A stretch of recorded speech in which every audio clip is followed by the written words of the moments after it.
Cold chain management में विस्तृत guideline issue की गई हैं ताकि राज्य सरकारें और संघ शासित क्षेत्रों के प्रशासन इलेक्ट्रिकल और non electrical cold chain equipment के एस्टिमेशन कर सकें। यानी हमने उन्हें इस तरह की गाइडलाइन दी है कि यदि आपको कुल इतनी क्वांटिटी वैक्सीन की मिलती है तो उसको सुरक्षित रखने के लिए आपको किस प्रकार की एक्टिव और पैसिव कोल्ड चेन इक्विपमेंट की आवश्यकता होगी। ये आकलन अब सरकारें अपने स्तर पर कर सकती हैं based on the guidelines which have been issued. इसी प्रकार से management of cold chain at the last cold chain point, ये वो पॉइंट है जहाँ से वैक्सीनेशन सेशन साइट पे वायल्स ट्रांसपोर्ट की जाएंगी वैक्सीन की। तो वो जो अंतिम बिंदु है कोल्ड चेन का, वहाँ किस तरह की तैयारी होनी चाहिए ये, और सेशन साइट पर जहाँ टीकाकरण किया जाना है वहाँ किस प्रकार की व्यवस्था होनी चाहिए कोल्ड चेन के हिसाब से, इसकी गाइडलाइंस भी हमने राज्यों के साथ साझा की हैं। हम 29,000 कोल्ड चेन पॉइंट्स का उपयोग करेंगे, 240 वॉक इन कूलर्स का उपयोग करेंगे, 70 वॉक इन फ्रीज़र्स का उपयोग करेंगे, 45,000 आइस लाइन्ड रेफ्रिजरेटर्स, 41,000 डीप फ्रीज़र्स और 300 सोलर रेफ्रिजरेटर्स का उपयोग करेंगे। ये सारा इक्विपमेंट ऑलरेडी राज्यों के पास पहुंच गया है। इसके अलावा अन्य इक्विपमेंट भी उनको सप्लाई किया जा रहा है। एडवर्स इवेंट्स फॉलोइंग इम्यूनाइजेशन, ये एक क्रिटिकल बिंदु है।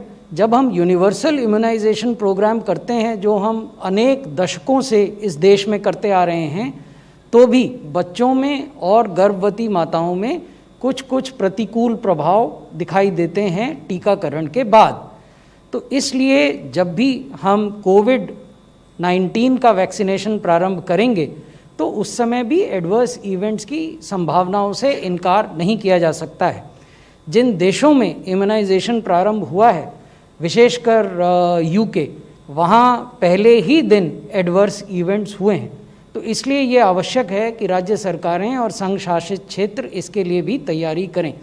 तो सबसे पहला काम ये किया है भारत सरकार, जारी किए हैं infection prevention and control practices पे वैक्सीनेशन के दौरान, यानी जब आप टीकाकरण कर रहे हैं सेशन साइट्स पे क्या व्यवस्था हो जिससे इन्फेक्शन न फैले। दूसरा, मैनेजमेंट ऑफ माइनर, सिवियर और serious adverse events following immunization. ये 3 कैटेगरी में एडवर्स इवेंट्स को बांटा जाता है। सीरियस एडवर्स इवेंट वो होता है जहाँ हॉस्पिटलाइजेशन की आवश्यकता हो। बाकी 2 कैटेगरीज माइनर और सीवियर की हैं। लेवल पर न्यूनतम एक, minimum 1, at least 1 AEFI management centre identify करके राज्य सरकारें रखेंगी। ये AEFI जो सेंटर हैं ये PHC हो सकते हैं, CHC हो सकते हैं, डिस्ट्रिक्ट हॉस्पिटल हो सकते हैं, प्राइवेट हेल्थ फैसिलिटी हो सकती हैं, या कोई भी ऐसी फैसिलिटी हो सकती है जो फिक्स्ड है और जिसमें मेडिकल ऑफिसर और पैरामेडिकल स्टाफ उपलब्ध है, जिसको जैसा मैंने पहले बताया हम प्रशिक्षण अलग से दे रहे हैं how to manage these adverse events if they happen. Every session site will be mapped to one of such AEFI management centres, यानी किसी भी टीकाकरण केंद्र पर यदि कोई एडवर्स इवेंट होता है तो वैसी परिस्थिति में उस व्यक्ति को कहाँ ले जाया जाना है ये पहले से स्पष्ट रहेगा। And AEFI reporting through CoWIN, जैसा कि आप लोग जानते हैं कि हम एक डिजिटल प्लेटफॉर्म हमने बनाया है, उसका एक मोबाइल वर्जन भी है, उसमें भी हमने एक सुविधा दी है जिसके माध्यम से इस प्रकार के इवेंट्स को रिपोर्ट किया जा सकेगा। बहुत बहुत धन्यवाद। धन्यवाद सर। रिक्वेस्ट करूंगा मेंबर सर आप। धन्यवाद। Thank you Rajesh ji. इस हफ्ते जो मेन हेडलाइंस लेके आपके पास आए हैं उसको अच्छी तरह से एक्सप्लेन किया गया। जो उसमें मेन बात उभर के आ रही है वो एक जो कंट्रास्ट दिखाई दे रहा है अपने देश का और विश्व के मुकाबले में, वो एक क्लियर रिमाइंडर भी है और इस स्टेज पे तो एक सेटिस्फाइंग सिचुएशन भी है। जैसे हम देख रहे हैं कि पिछले हफ्ते में सारे विश्व में जो मोर्टेलिटी हुई है उसका जो पर मिलियन आंकड़ा है वो 5 गुना है वर्ल्ड का एवरेज, और यूरोप के देशों में 8 गुना उससे भी ज़्यादा है, और केसेस का जो हुए हैं वो 3.5 गुना एवरेज के हुए हैं, और बहुत सारे देशों में वो 7, 8, 10 गुना भी हुए हैं। तो ये जो कंट्रास्ट अब इमर्ज हुआ है ये हमारे लिए सीख इसलिए है कि ऐसी संभावना हमारे देश में आगे हो, सेकंड पीक आए या थर्ड पीक आए, ये संभव हो सकता है। ये वायरस की फितरत में है, वायरस के बिहेवियर में है, और बहुत सारी चीज़ें जो हम नहीं जानते उसकी वजह से एक डेफिनेट प्रेडिक्शन करना असंभव है।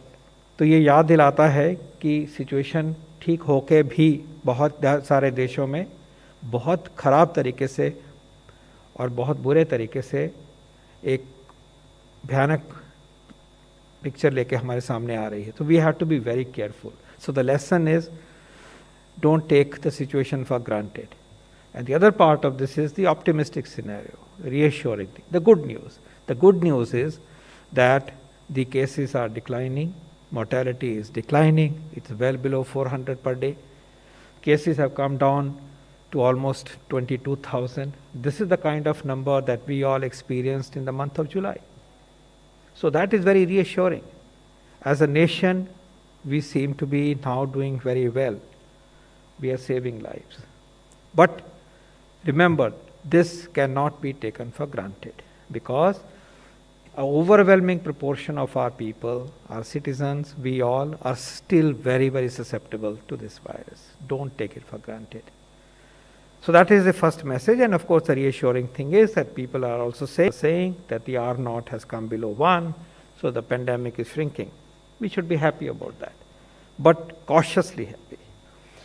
We are happy also to note that Delhi has made progress. यहाँ आते हैं तो आपके साथ दिल्ली की चर्चा हम ज़रूर करते हैं. So we congratulate the government of Delhi, as also all the other governments who have done so well in contributing toward such a significant control in recent times. But as Secretary Sir pointed out, there are states where we still have concern. And I want to add Uttarakhand, where still there is a worry. It is still stuck at a high level, Nagaland and Himachal Pradesh. तो वहाँ की जनता के लिए भी, वहाँ के citizens के लिए भी और सरकार के लिए भी हमें यही रिक्वेस्ट करना है कि सिचुएशन को कंट्रोल में करने के लिए हर कोशिश की जाए, और उसके प्रिंसिपल्स हम बार बार यहाँ इनंसिएट करते हैं, और मिलके हम उसको कंट्रोल करेंगे और वहाँ की सिचुएशन को और सुधारेंगे. So this is the first message, but remember, we cannot take this situation for granted. This can change unexpectedly, this can escalate unexpectedly. There is still a very long way. There is hell of a lot of virus still in our society. That is the first part. On vaccine, there are 3 developments which are again positive developments. Firstly, this week, the Drugs Controller General of India has granted clearance for clinical trials for one more candidate vaccine from India. This is a vaccine, as you know, it was here in the news, but हम चिन्हित करना चाहेंगे कि Gennova company ने DBT की मदद से, this is a truly again an Indian vaccine. Bharatvarsh की department of biotechnology found to be useful enough and in the laboratory effective enough in terms of its biological functions to be taken for clinical trial phase 1, phase 2. And an important part of this vaccine is, unlike Pfizer vaccine or some others, this vaccine, if it comes into existence, will be maintainable at normal cold chain conditions in a normal fridge. ये बहुत बड़ी बात है.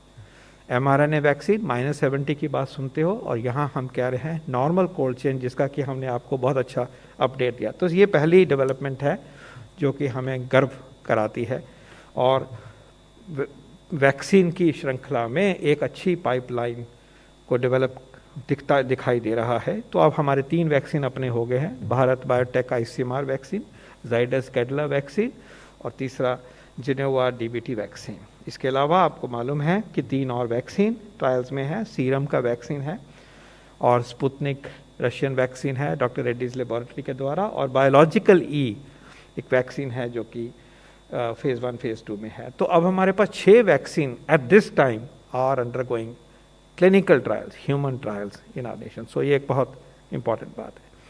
Secondly, जो आपको ज्ञात है कि 3 वैक्सीन्स की एप्लीकेशन हमारे ड्रग्स कंट्रोलर साहब के पास हैं और उनको एग्जामिन किया जा रहा है इमरजेंसी यूज़ ऑथराइजेशन के लिए कि उनको क्या प्रोग्राम में लाया जा सकता है। इसको it's being examined on scientific basis using the frameworks that are scientific, the frameworks that are globally aligned, and ensuring that the vaccine is safe, the vaccine is immunogenic adequately, and also it is effective in reducing the incidence of COVID-19 disease in people.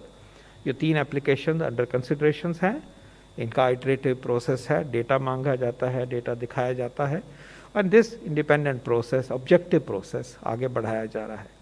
मैं यहाँ ये कहना चाहूँगा कि जब इन processes की हम बात करते हैं तो इट इज़ नॉट 1 इंडिविजुअल और 3 people, these are people who are scientist, epidemiologist, clinicians, basic scientist, biologist, जो इकट्ठे बैठ के देखते हैं, फार्माकोलॉजिस्ट, और वो साइंस के बेस के ऊपर ये फैसले करते हैं that and these people represent the very best, the most competent, objective individuals.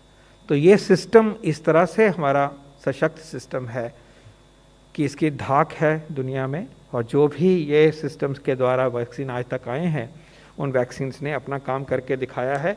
तो ये इंडिपेंडेंट काम, ऑब्जेक्टिव काम अच्छी तरह से होना चाहिए। तीसरी इंपॉर्टेंट डेवलपमेंट है कि जो ब्रॉड गाइडलाइंस इम्प्लीमेंटेशन की हैं वैक्सीन की, जैसा राजेश जी ने बताया, उनको हमने स्टेट गवर्नमेंट्स के साथ शेयर किया है। उसमें ब्रॉड कॉन्टूर्स ऑफ इम्प्लीमेंटेशन दिखाए गए हैं, उसको लागू कैसे करना है नीचे से नीचे स्तर तक और स्टेट लेवल पे उसको दर्शाया गया है। उसके बेस के ऊपर ओरिएंटेशन प्रोग्राम शुरू हो गए हैं, ट्रेनिंग शुरू हो रही है।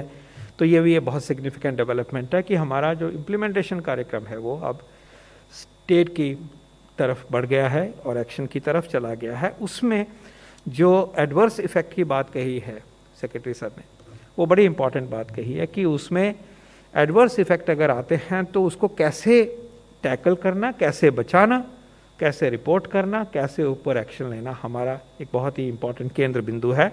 और मैं ये भी बताना चाहूँगा कि इस प्रोसेस के अलावा जब भी कोई नई दवाई या नया वैक्सीन लागू किया जाएगा देश में, तो एक फेज़ 4 क्लिनिकल ट्रायल की फेज़ होती है, उसको पोस्ट मार्केटिंग सर्वेलेंस भी कहा जाता है। और वो जिम्मेवारी जो कंपनी होती है, फार्मास्यूटिकल कंपनी होती है या वैक्सीन मैन्युफैक्चरिंग कंपनी होती है, वो वॉच करती है कि अब ये दवाई आ गई है, पास हो गया सब कुछ। उसके बाद भी ट्रैक किया जाता है कि उसका कोई ऐसा एडवर्स इफेक्ट तो नहीं है, तो वो रिपोर्ट किया जाता है। तो ये भी 2 लेवल पे कम से कम सिस्टमैटिक तरीके से बाद में होने वाले असरों को पहचाना जाता है, टैकल किया जाता है, और ये साइंटिफिक प्रोसेस है। लेकिन मैं ये कहना चाहूँगा अंत में कि अगर एक वैक्सीन या 2 वैक्सीन या 3 वैक्सीन जैसे जैसे भी इमरजेंसी यूज़ ऑथराइज होकर आपके सामने आएंगे, देश में इस्तेमाल होकर आएंगे, आपको पूरा फेथ होना चाहिए कि ये वैक्सीन साइंटिफिकली प्रूवन है, ग्लोबल स्टैंडर्ड्स को मैच करते हैं, सेफ हैं और इफ़ेक्टिव हैं। आपको इसके बारे में कोई डाउट नहीं होना चाहिए। अपने इंस्टीट्यूशंस जिन्होंने इस काम को निभाने की जिम्मेवारी ली है, वो जब ये फैसला करेंगे, we must have faith, and that is very important, because अपने देश की इंस्टीट्यूशंस में हमें ये छवि दिखनी चाहिए कि ये दुनिया के स्टैंडर्ड्स से भी बेहतर काम करने में की ताकत रखते हैं। अंत में मैं फिर यही कहूँगा कि ये याद रहे कि अभी वो वक्त नहीं आया है कि जब हम लापरवाही करेंगे। प्रधानमंत्री जी ने स्लोगन दिया है, जब तक दवाई नहीं तब तक ढिलाई नहीं। तो दवाई तो आज भी नहीं है और ढिलाई का सवाल ही नहीं पैदा होता है। ये देखना कि नीचे केसेस आ गए हैं तो हम लिबर्टीज़ लेंगे, ऐसा हम नहीं प्लीज़ करेंगे। अभी आगे लंबी लड़ाई है और हमें वो सब प्रिकॉशंस लेनी है जिनका कि वायदा हम एक दूसरे से हर हफ्ते यहाँ याद दिला के करते हैं कि हम मास्क पहनेंगे, हम 2 गज़ की दूरी रखेंगे, हम हैंड हाइजीन रखेंगे, हम आयुष के प्रोडक्ट्स को अब से अपनी इम्यूनिटी बढ़ाएंगे, अपने बुज़ुर्गों को बचा के रखेंगे और हम आरोग्य सेतु को अपनाएंगे। अगर हम में सिम्टम है तो अपना टेस्ट कराएंगे ताकि अपने को भी बचाएं और दूसरों को अपने से संक्रमण ना हो, ये भी संभव करें। और इसी तरह से अगर मैं उस व्यक्ति के साथ हूँ जिसके साथ ऐसा कांटेक्ट हुआ है तो मैं क्वारंटाइन के लिए अपने आप को प्रस्तुत करूँ। तो इन चीज़ों को हाईलाइट करते हुए, लेकिन आज एक ऐसा दिन है जब हम पॉजिटिव डेवलपमेंट्स आपके सामने लाए हैं। ये रीअश्योर करते हैं कि हमारा देश इस महामारी को पकड़ में है, इसको वायरस को हम अब काफ़ी हद तक चेज़ कर रहे हैं, कंट्रोल कर रहे हैं, लेकिन आगे कोई भी ढिलाई हम नहीं बरतेंगे। धन्यवाद। धन्यवाद sir. We take questions number 10। Sir मैं पवन हूँ दैनिक भास्कर से। सर दिल्ली के बॉर्डर पे करीब करीब सारे बॉर्डर पे हजारों इवन लाखों किसान बैठे हैं और बहुत इससे दिल्ली, पंजाब, हरियाणा को कितना खतरा है और देश को कितना खतरा है इससे, और इसके लिए हेल्थ मिनिस्ट्री क्या कर रही है? मैं प्रारंभिक उत्तर दे देता हूं, फिर साइंस पर आधारित तथ्यों से डॉक्टर पॉल आपको अवगत कराएंगे। जब भी एजिटेशन या धरने होते हैं तो ये स्थानीय लॉ एंड ऑर्डर अथॉरिटीज़ होती हैं जो अंतिम निर्णय लेती हैं। इसमें अंतिम निर्णय स्वास्थ्य मंत्रालय का या राज्यों के स्वास्थ्य विभाग का नहीं होता है। Doctor Paul. मैं यही कहूँगा कि जब ये इकट्ठ हुआ है उसमें वो सब प्रिकॉशन हमें लेनी चाहिए कि संक्रमण नहीं बढ़े।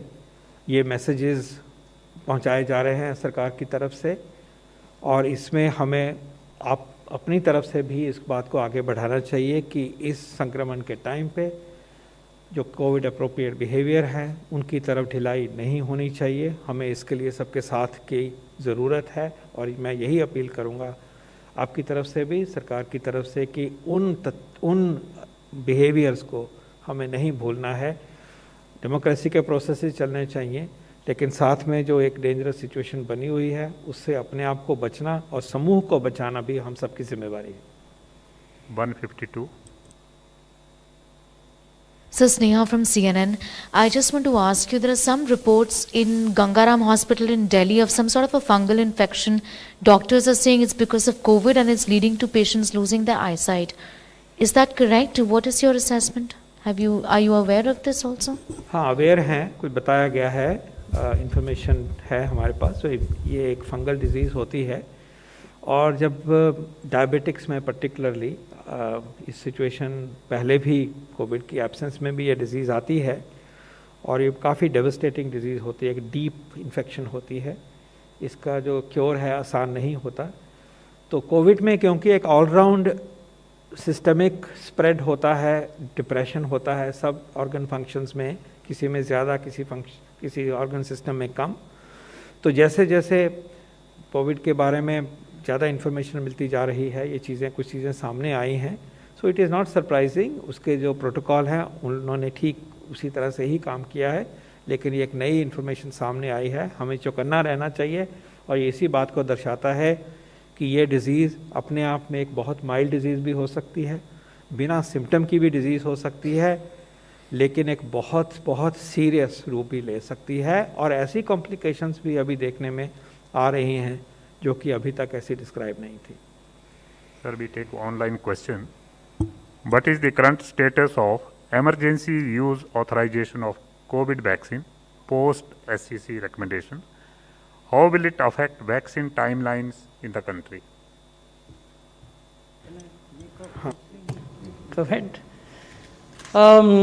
जो नेशनल रेगुलेटर हैं, drugs controller general of India, उनके यहाँ सब्जेक्ट एक्सपर्ट कमेटी होती हैं, जैसा डॉक्टर पॉल ने बताया कि उसमें प्रत्येक विषय के जानकार विशेषज्ञ होते हैं।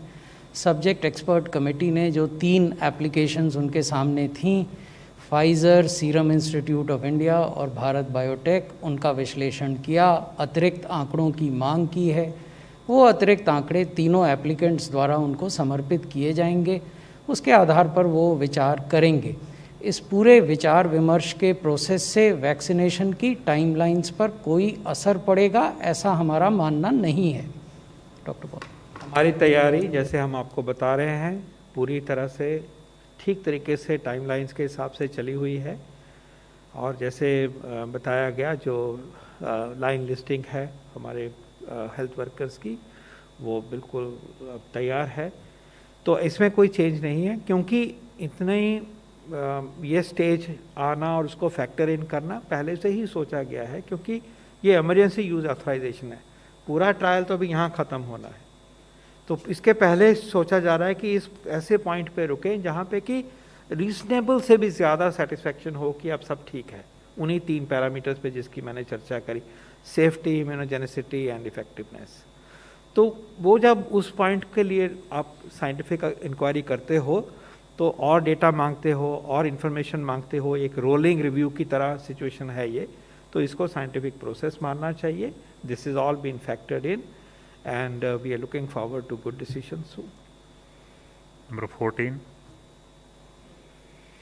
सर मेरा नाम संदीप है, न्यूज़ 18 इंडिया से। मेरा सवाल ये है कि वैक्सीनेशन के लिए तैयारियां ज़ोरों पे हैं, लेकिन सर जो आर्म फोर्सेस हैं जो कि इस वक्त बॉर्डर पे हैं, ऐसी जगह पे हैं जहां की आने वाले 2 महीने ऐसे हो जाएगा कि कट ऑफ हो जाएगा, तो उनके लिए किस तरीके की प्लानिंग है उनको वैक्सीनेशन देने के लिए, आर्म फोर्सेस के लोगों को जो कि LOC LAC पर इस वक्त तैनात हैं?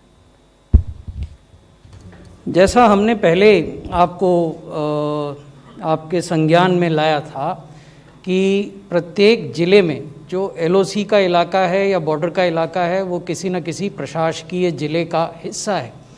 हर ज़िले में वैक्सीनेशन के सेशन साइट्स निर्धारित किए जा रहे हैं और वो इस प्रकार से निर्धारित किए जा रहे हैं कि लोगों को बहुत दूर तक न चलना पड़े।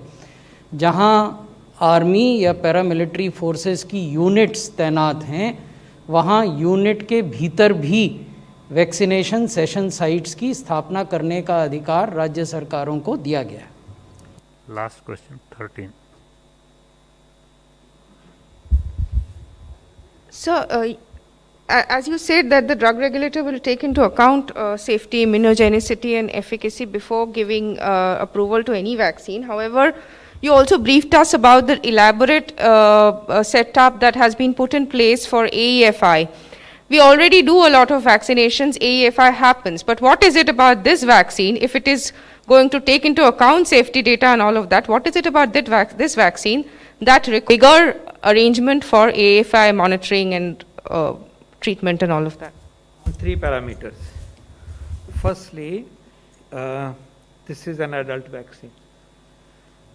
Our AFI system was targeted to children and women, and those vaccinations take place in a certain way, starting with hospitals and then into the community. So when you're going to deal with adults, they are going to be physically located in some ways, in a different way, and therefore practical aspects have to be tackled. Number 2, we should remember that these vaccinations are new platforms.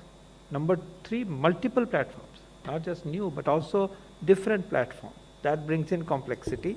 And also, if an emergency authorization is being given, please remember it is an emergency authorization, and that brings in even more responsible behavior. And lastly, even if these 2 situations were not applicable, when you are going for an AEFI system for a new vaccine, there are always new aspects, new side effects, new situations that have to be kept in mind. So some vaccines will cause, let's say, allergic reaction. Others will perhaps have a very high fever, which is a different thing. Some others may be known for a second day, some complications. So there are always nuancing in terms of side effects for new vaccines. So that has to be factored in. Adult vaccination program has to be factored in, EUA, and above all, please remember this time, this is a very large number of beneficiaries and target groups to be tackled over a short period of time in a mission mode. So therefore, there is a need to build on the standard principles of AEFI and make it specific to the fuller dimension and the full dimension of the requirements of this particular set of vaccines. Thank you. Thank you very much, sir. Thank you, friends.